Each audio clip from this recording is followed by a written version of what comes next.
Pourquoi en sommes-nous arrivés là? Car il n'y a pas lieu de se réjouir de la situation dans laquelle se trouve notre pays, la France. La France va mal.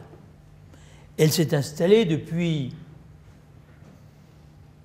la fin des années 70 dans un chômage de masse, désespérant pour sa jeunesse et pour l'esprit public. La désindustrialisation l'a frappé.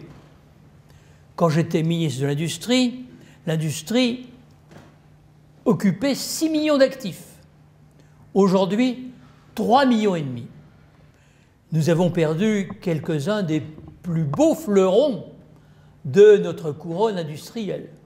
Péchinet, Usinor, devenu Arcelor, avant de devenir ArcelorMittal. La moitié de notre industrie automobile est délocalisée. Nous n'avons plus de machines-outils. Le secteur électronique est réduit à très peu de choses. Même si la filière électronique, que j'avais jadis portée sur les fonds baptismaux, a quand même laissé derrière elle ST Microélectronics. Je ne dirai rien d'Alcatel, la fameuse entreprise sans usine. Voilà la situation. La politique a perdu beaucoup de son sens. Notre pays a des problèmes de déficit commercial, 50 milliards d'euros, déficit budgétaire, accumulation des dettes, 88% du PIB l'année prochaine. Enfin, on n'est plus à quelques pourcents près. La période que nous vivons n'est pas sans rappeler la période des années 30, période de grande désorientation, où le pays avait perdu confiance en lui, cherchait des recettes ailleurs, à Rome, à Berlin, à Moscou. La confiance en la France est profondément atteinte aujourd'hui, comme elle l'était dans ces années-là. Notre pays manque d'un projet.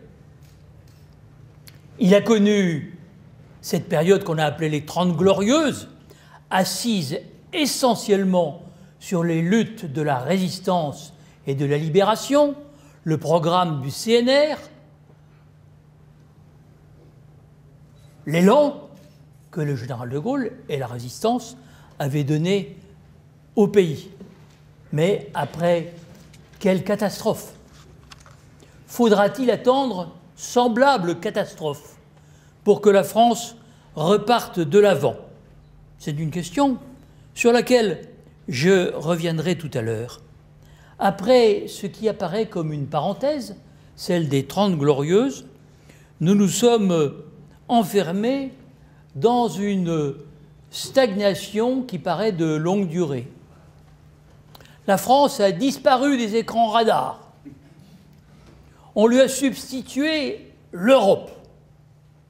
Idée généreuse à laquelle, de prime abord, je ne vois pas que nous ne puissions pas ne pas adhérer.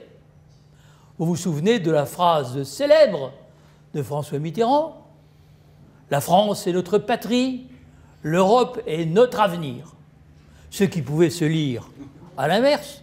La France est notre passé, hein, l'Europe sera notre patrie.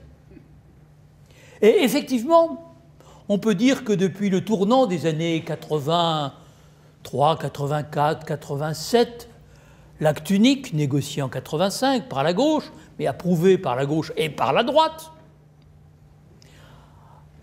après le traité de Maastricht, approuvé d'extrême justesse par le peuple français, malgré le combat de ceux qui s'étaient réveillés, parmi lesquels nous fûmes, le pacte de stabilité de 1997, le traité de Nice de 2001, puis, après le rejet massif de la Constitution européenne, le traité de Lisbonne en 2008, voté à l'initiative de M. Sarkozy, par la majorité de droite, mais avec l'appui, il faut le rappeler, d'une majorité des parlementaires socialistes. Cette Europe-là n'est pas vraiment populaire. On l'avait vu en 2005. On le voit à travers tous les sondages. Et dans tous les pays, même en Allemagne. Et même à travers, par exemple, l'arrêt de la Cour constitutionnelle de Karlsruhe, qui dénie toute légitimité au Parlement européen pour représenter un peuple européen qui n'existe pas. Je cite. Finalement, je vais aller m'installer à Karlsruhe, parce que c'est là qu'on dit encore des choses intelligentes. Hein. J'observe donc que cette Europe n'est pas populaire et les résultats ne plaident guère pour elle. Hein, lanterne rouge de la croissance, démographie en berne, désindustrialisation, inexistence au plan diplomatique. Je ne parlerai pas du Proche et du Moyen-Orient, même de l'Union méditerranéenne, ne parlons pas de l'Asie. Hein, partout, nous sommes aux abonnés absents.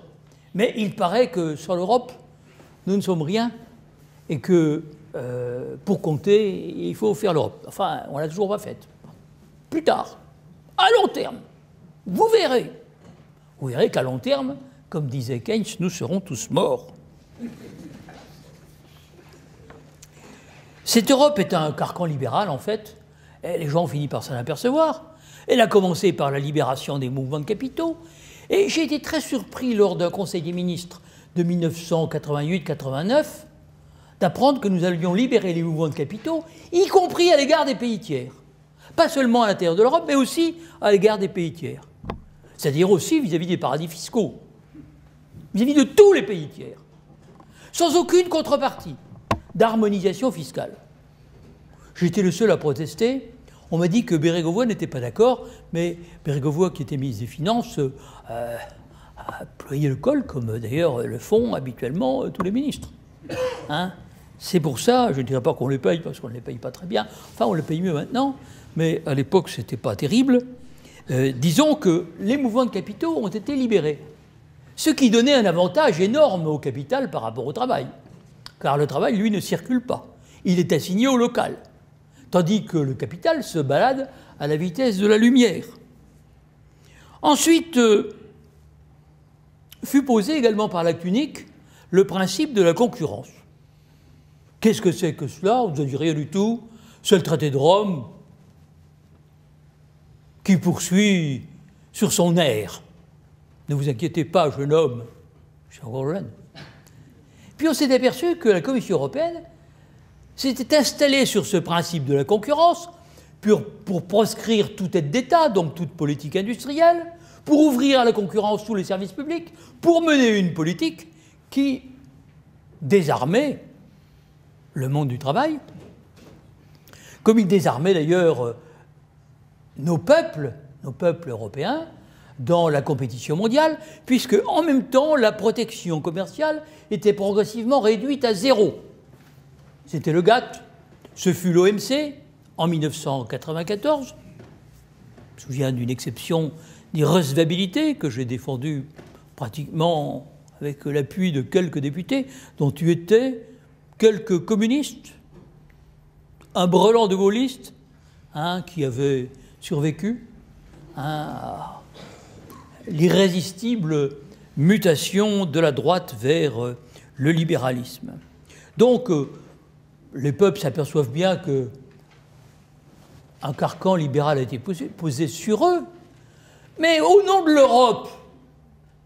Et nous sommes en Europe. Regardez autour de vous. On ne peut pas aller ailleurs. On ne peut pas aller en Asie. Nous sommes en Europe. Nous sommes ligotés. Et puis, mentalement, comment récuser cette belle idée? En plus, tant de guerres ruineuses, sanglantes, et vous ne voudriez pas de l'Europe? Mais vous êtes un criminel.